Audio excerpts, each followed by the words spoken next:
Perang dagang antara Amerika Serikat dan Cina telah memberikan dampak yang signifikan terhadap kedua negara dan ekonomi global. Perang perdagangan ini sendiri telah menjadi isu terhangat dalam dunia ekonomi.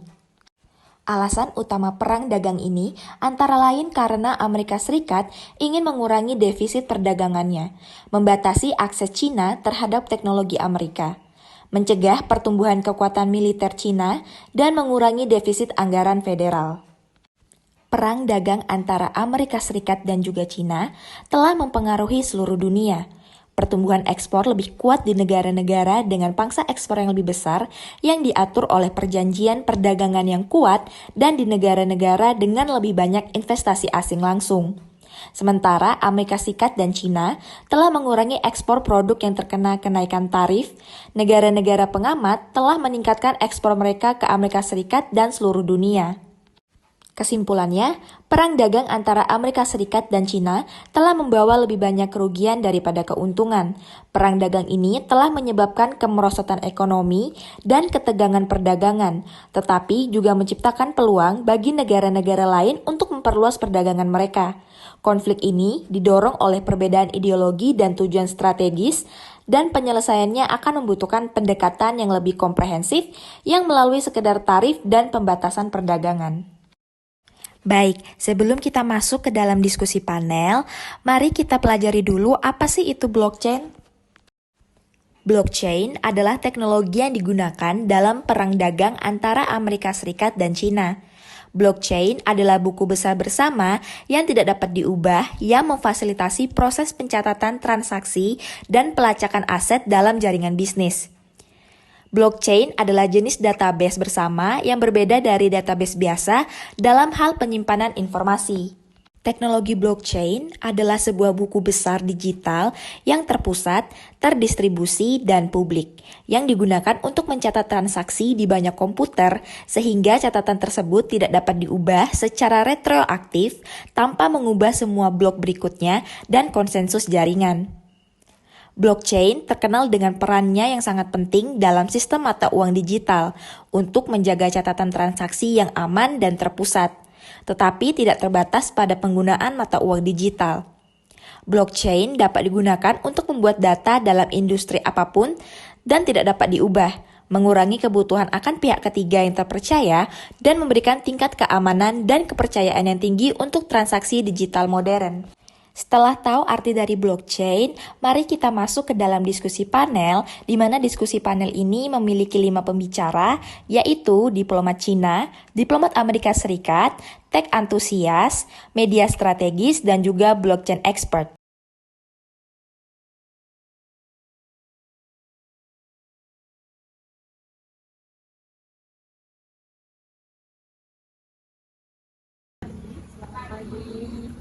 Perkenalkan, saya staff dan perwakilan dari Amerika Serikat. Jadi saya persilakan kepada teman-teman untuk memperkenalkan dirinya terlebih dahulu dan jabatan apa, sehingga nanti menghadiri pada diskusi kita pada panel. Saya persilakan kepada perkenalkan, nama saya Sinta, saya merupakan perwakilan dari media strategis. Perkenalkan, saya Sophia, saya perwakilan dari blockchain expert. Halo, saya Fazrul, saya dari perwakilan Tech Antusias. Perkenalkan, saya Tiara Rizky Agatha. Di sini saya berperan sebagai Chen, yang merupakan diplomat dari Cina.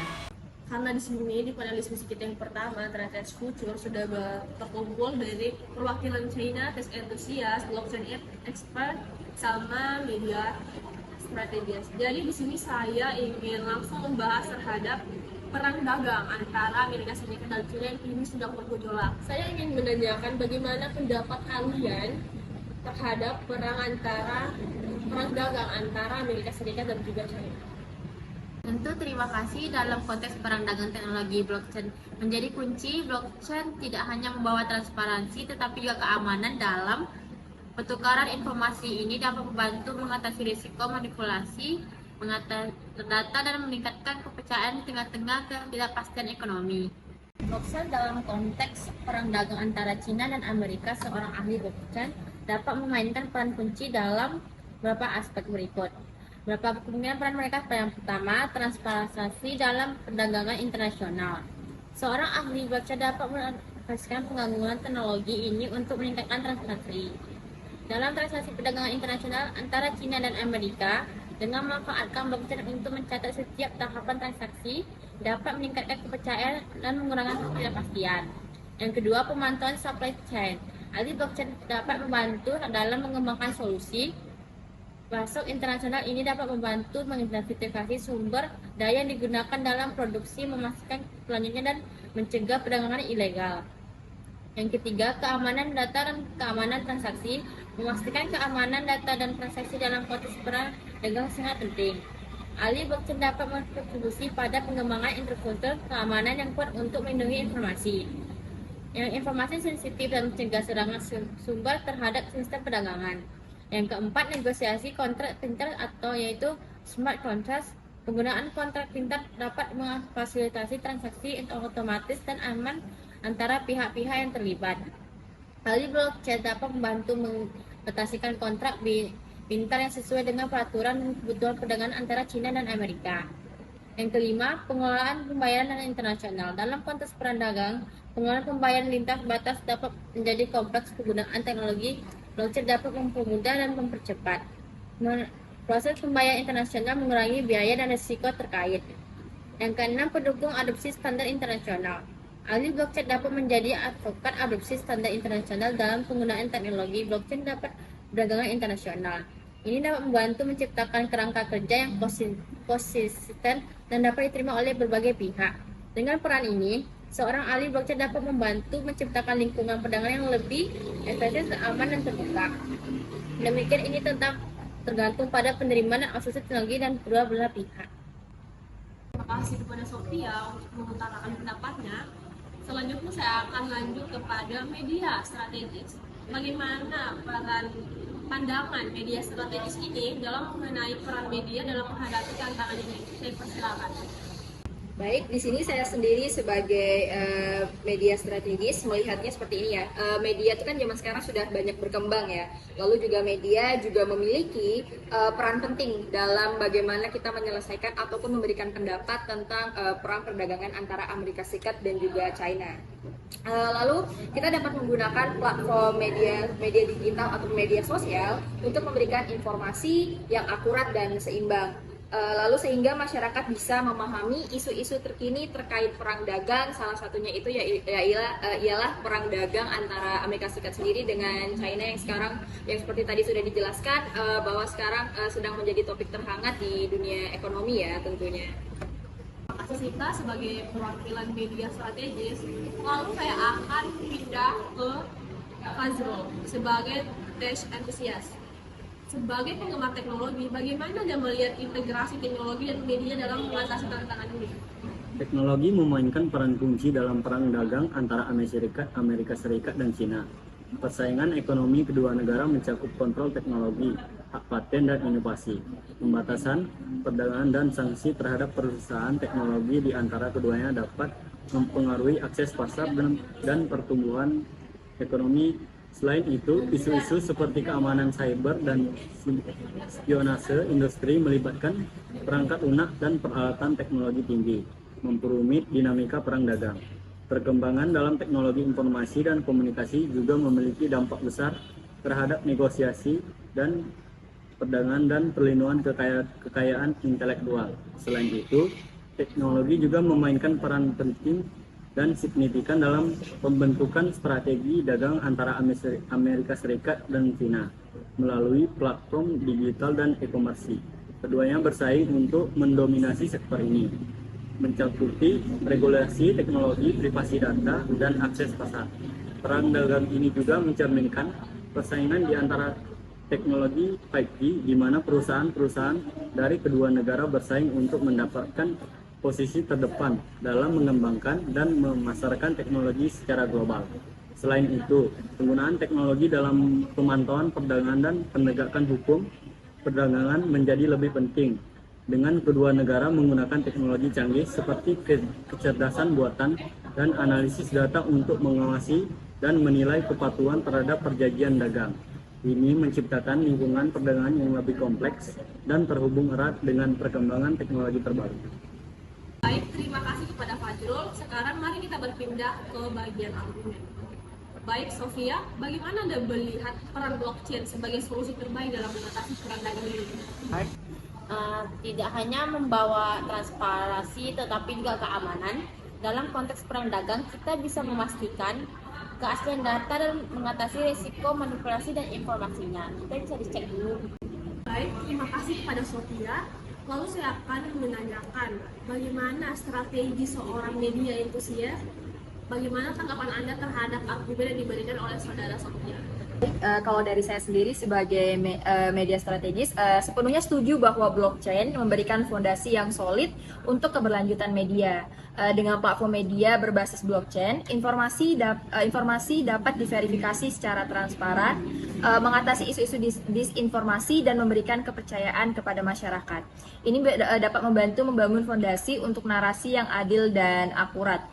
Di sini sendiri media strategis itu ya tentu saja memiliki peran kunci juga dalam membentuk opini publik dan mempengaruhi dinamika isu perang perdagangan ini sendiri. Di sini mungkin media strategis dapat mengambil peran sebagai pencari latar belakang kenapa terjadinya isu ini sendiri dan dapat menyelami peran media itu sendiri.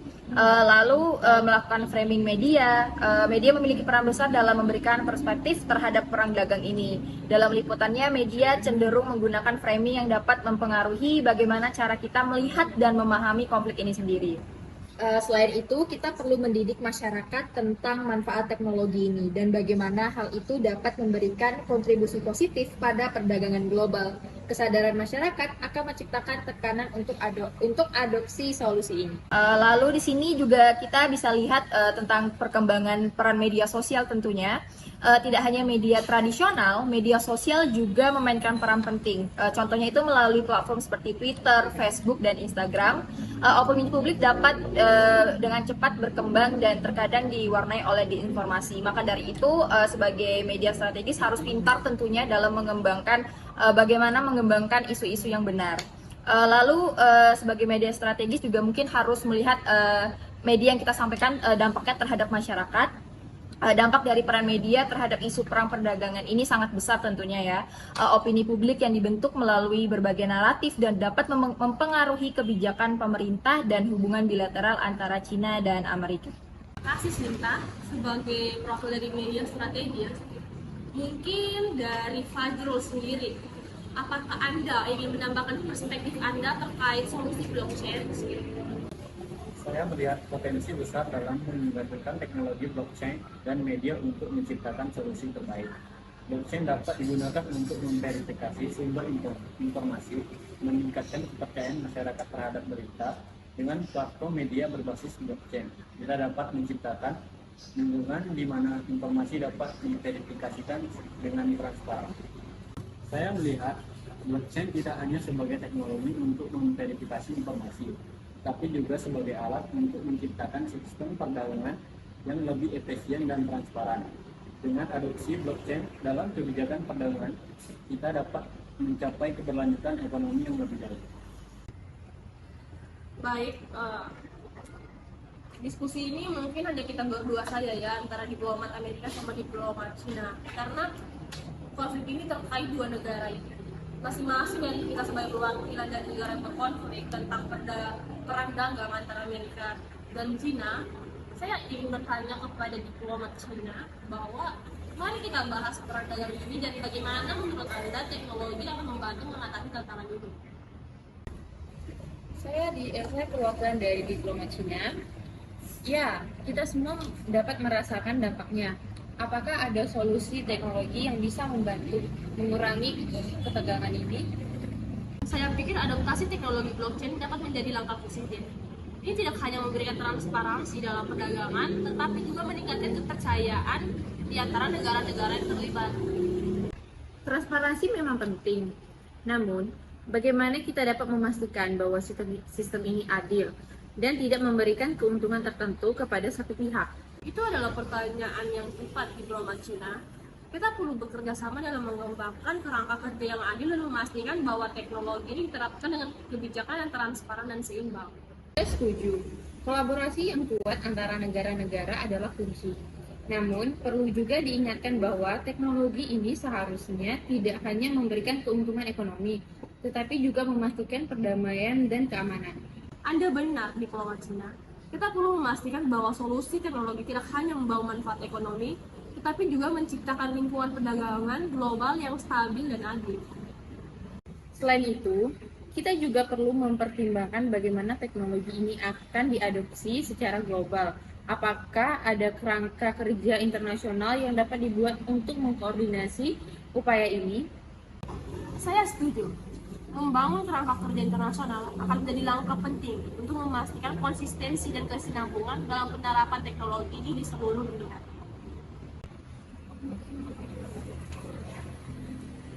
Sebelum kita selesai, bagaimana kita dapat menggabungkan solusi teknologi dan media untuk merancang masa depan perdagangan yang lebih baik? Dari media strategi sendiri, mungkin kita bisa menciptakan platform media berbasis blockchain di mana informasi dapat diverifikasi dan disusun dengan keobjektifan. Dari blockchain, kita dapat membangun kerangka kerja internasional untuk mengadopsi teknologi blockchain dalam kebijakan perdagangan. Ini kita akan menciptakan landasan yang solid untuk keberlanjutan perdagangan yang global. Saya setuju dengan media strategis. Level media berbasis blockchain dapat membuka pintu untuk penyajian informasi yang lebih akurat dan dapat dipercaya. Namun, bagaimana kita bisa memastikan partisipasi dan dukungan global dalam menerapkan platform ini?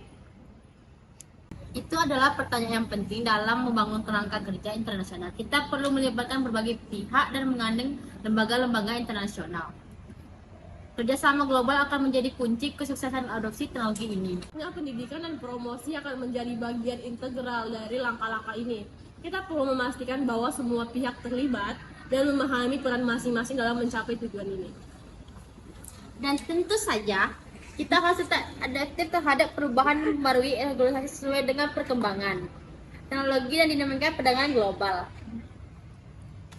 Jadi, apakah kita setuju bahwa dengan menggabungkan solusi teknologi, melibatkan masyarakat, dan membangun kerjasama internasional, kita dapat membentuk masa depan perdagangan yang lebih adil, transparan, dan berkelanjutan? Sepertinya kita memiliki rencana yang solid. Dengan kerjasama ini, saya yakin kita dapat menghadapi tantangan perang dagang dan membuka pintu menuju masa depan perdagangan yang lebih cerah. Baik, saya akhiri diskusi panelis kita hari ini dan terima kasih kepada narasumber dan juga diplomat-diplomat yang hadir pada diskusi panelis kita hari ini.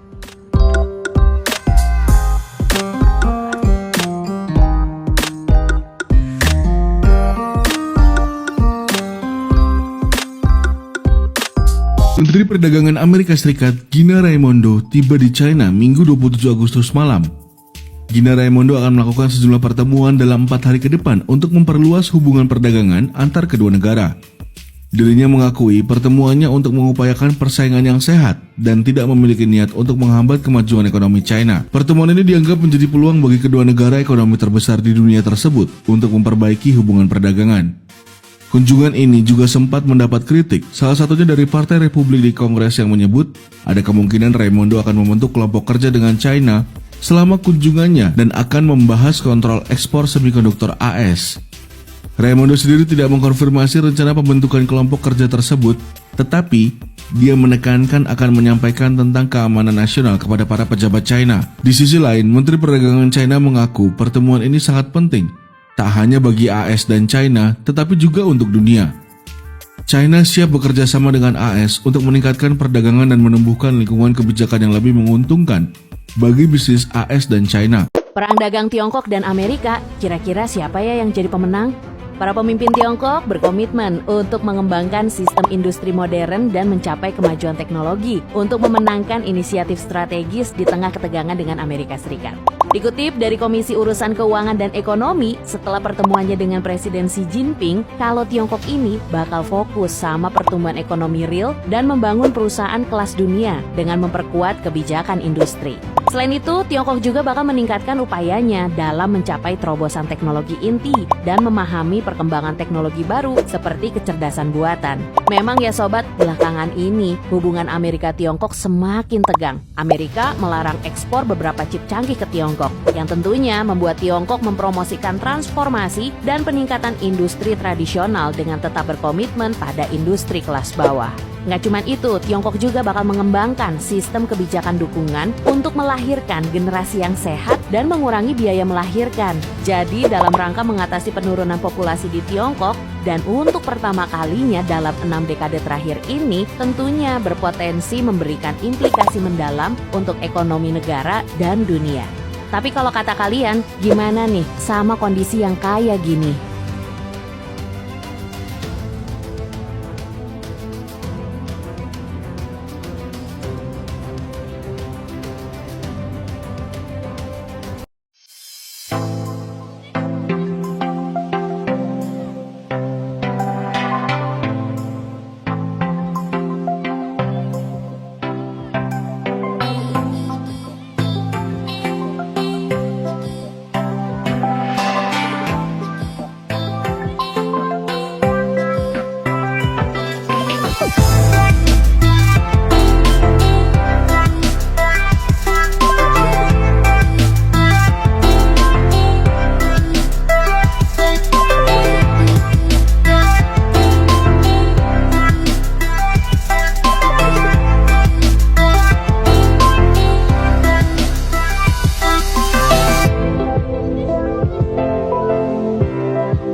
Antarabangsa, Presiden Amerika Syarikat Joe Biden dan Presiden China Xi Jinping tiba di San Francisco menjelang sidang kemuncak Kerjasama Ekonomi Asia Pasifik APEC.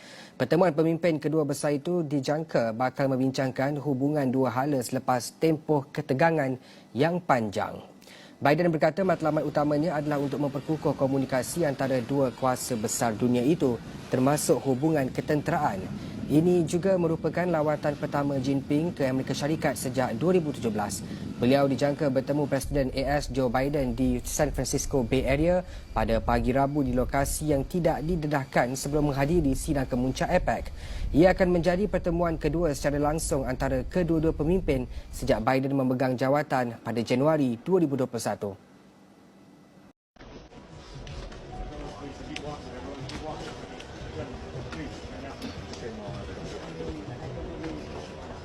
At this time, please ask the press to...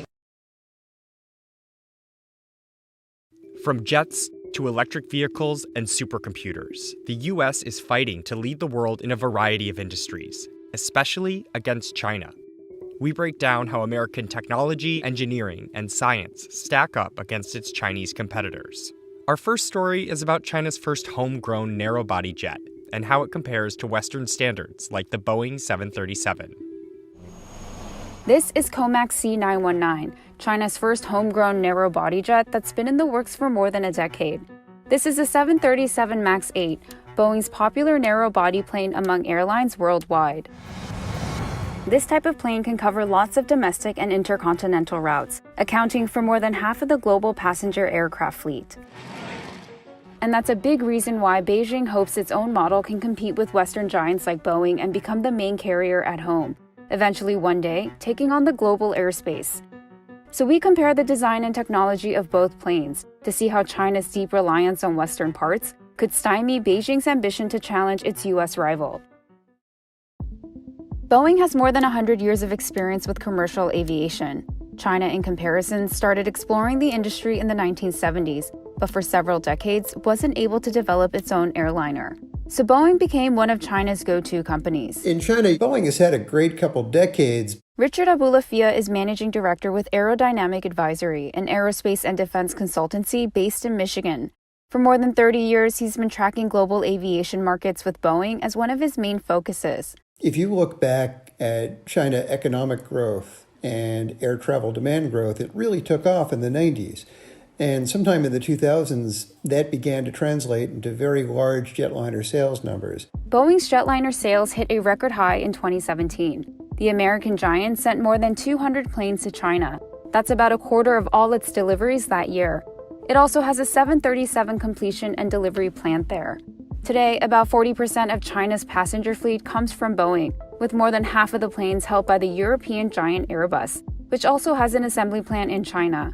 So in order to reduce its reliance on the two Western jetliners, the Chinese government has been focused on Comac, which was established in 2008. And Chinese President Xi Jinping has especially been keen on creating a domestic airliner. 每年的话要成百上千亿的都花在这个买飞机上，我们现在要花更多的钱来研制、制造自己的飞机。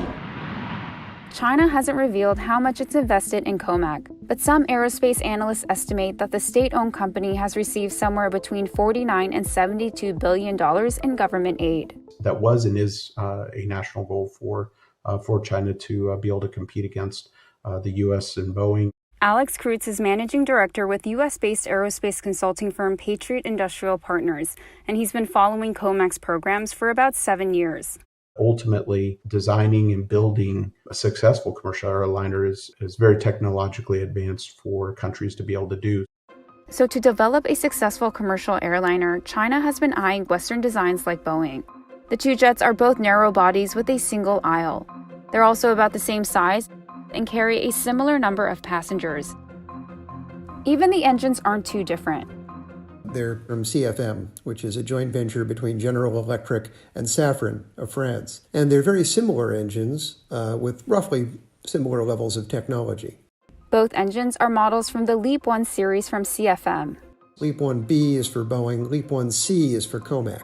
But the MAX 8 and the C919 need more than just the engines to take off. They need other systems like the mechanical systems, landing gears, air management systems, avionics for the cockpits. These components and their supply chains have played a big role in establishing Boeing as an industry leader over the years. With decades of experience, the American company has developed steady relationships with its partners and suppliers at home and abroad, and most of them are close allies of the U.S. It's very much an international creation. Boeing's major international partners, Japan, Britain, France, Canada, Italy, Germany, and many others. Those partnerships have helped Boeing secure some of the most advanced technologies for its aircraft, like the cockpit, which is the brain of the plane. COMAC also needs a global supply chain to put the C919 together, especially from American and European companies. But aerospace analysts say some foreign suppliers have been reluctant to provide state-of-the-art components over concerns about their intellectual property. This has saddled the C919 with older technology than the 737 MAX 8 and even the Airbus 320neo. But this may not be the biggest risk to the COMAC project. There's this, sword hanging over the 919, and a lot of it does come down to geopolitics. The U.S. has long accused China of seeking to steal advanced technologies for use in its military, which Beijing repeatedly denied. In January last year, the Trump administration added COMAC to a list of companies that it said supported China's military, curbing the plane manufacturer's access to American technology and funding. COMAC was later removed when President Biden issued a new list.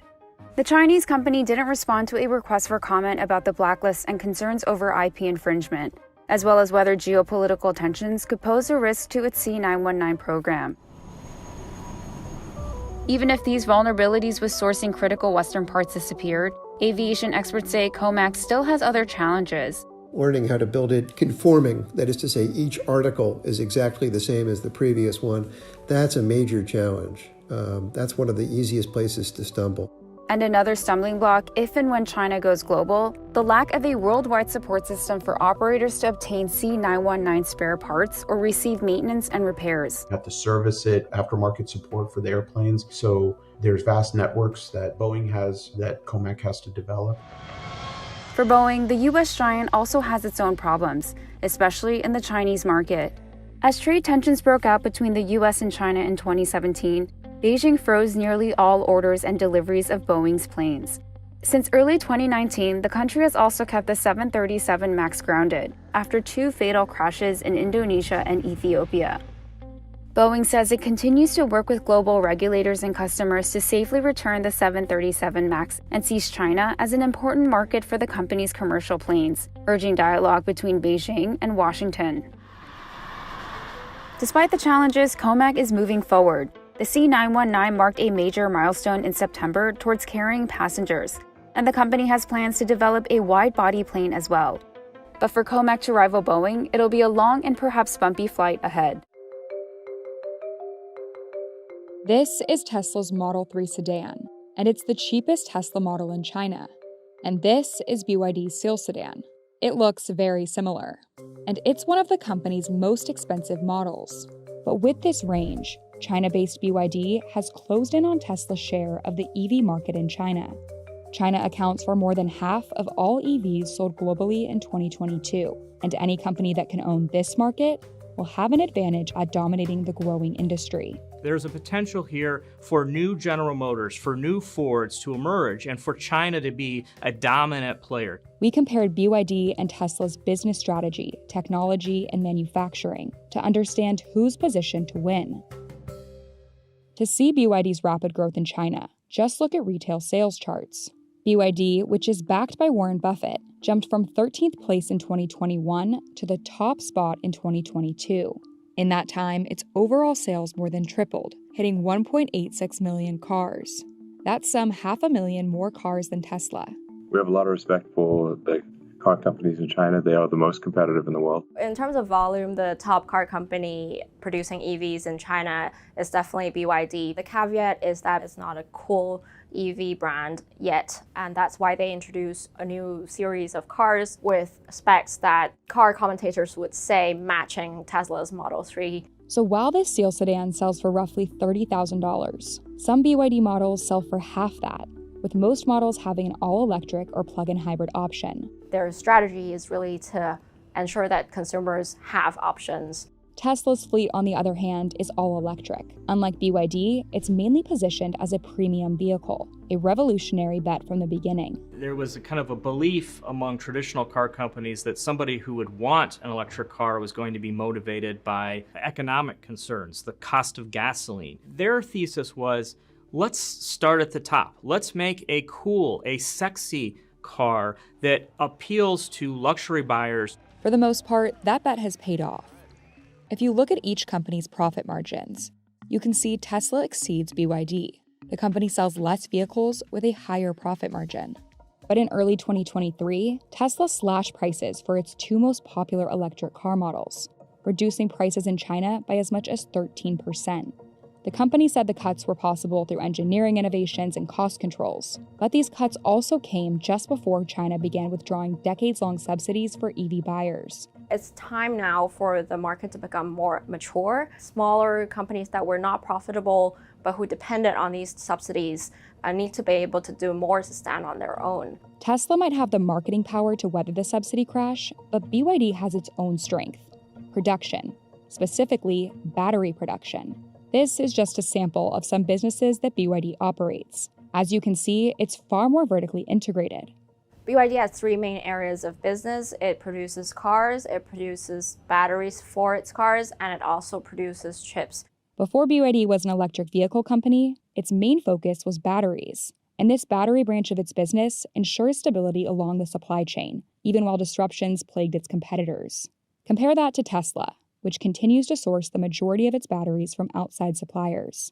There's been this tension around Tesla from the get-go over its ability to get cells. The idea was they'd be buying so many of them from suppliers that they would have pricing advantage and they could get the cost down. It hasn't come down as much as they wanted or much as they thought, but it has come down dramatically. Although the US government is investing in this area of business, even producing the raw and intermediate ingredients that compose battery cells requires outsourcing. When you think about where the ingredients for these cells come from, it's largely a China game at this point. I think about lithium, something like 70% of it is refined in China. It's kind of worrisome to people here in the US.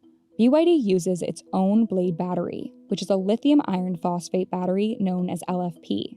The LFP battery is the primary EV battery in China and is generally viewed as a cheaper option since it doesn't use the costly elements nickel and cobalt. But it comes with a trade-off: the battery's range. Range is a real issue for US consumers. There is this mindset that there just might be a reason why you need to go 300 miles or more in a trip. And so that's one of the big kind of differences between the China and the US market.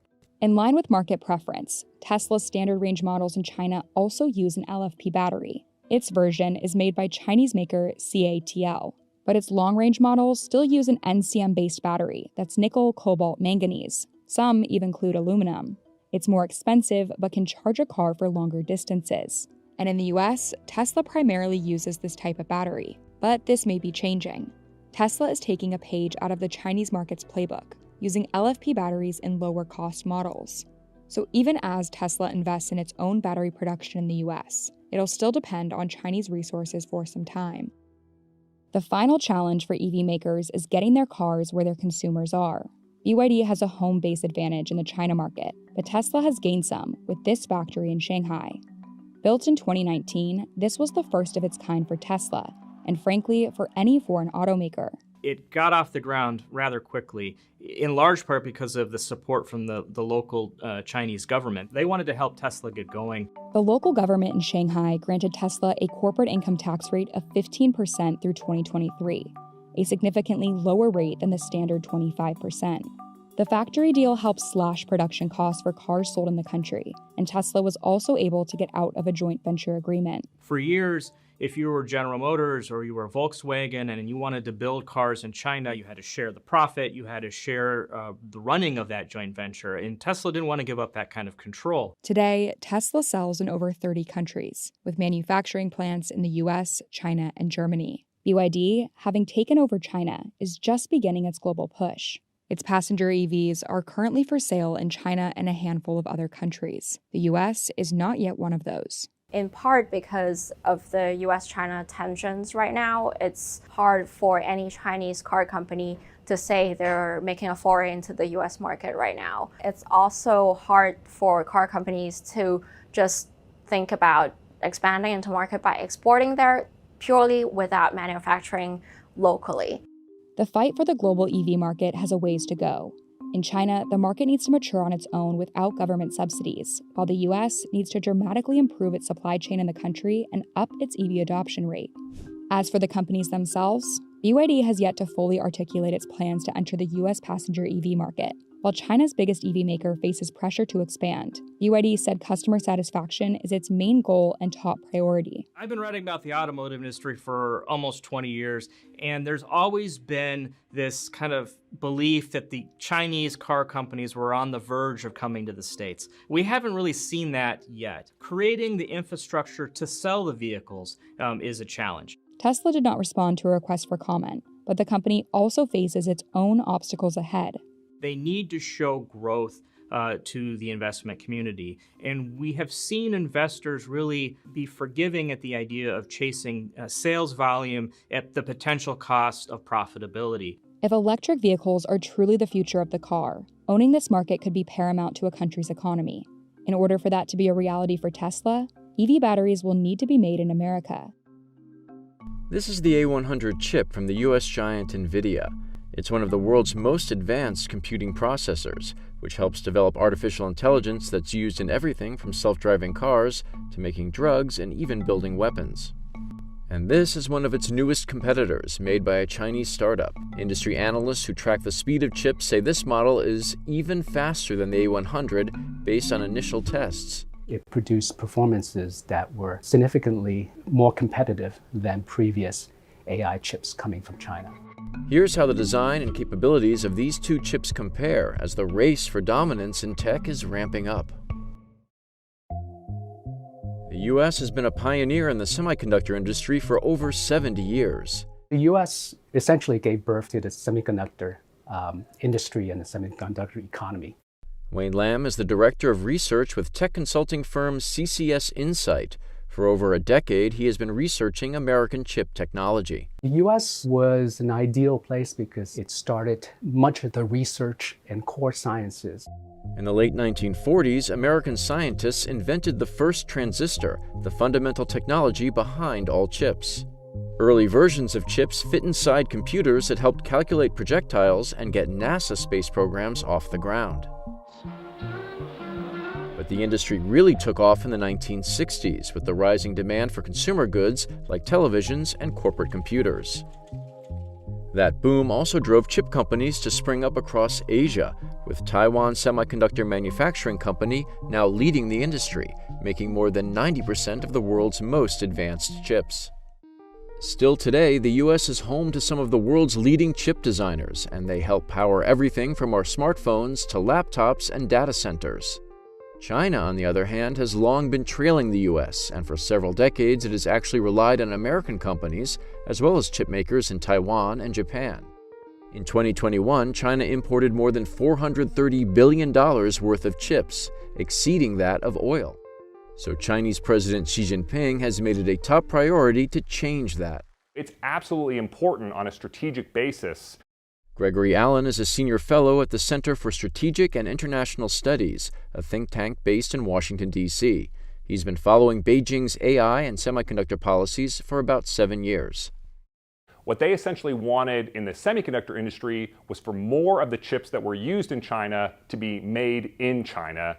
So to become more self-reliant, Beijing promised to provide about $180 billion in state funding to support its domestic chip industry.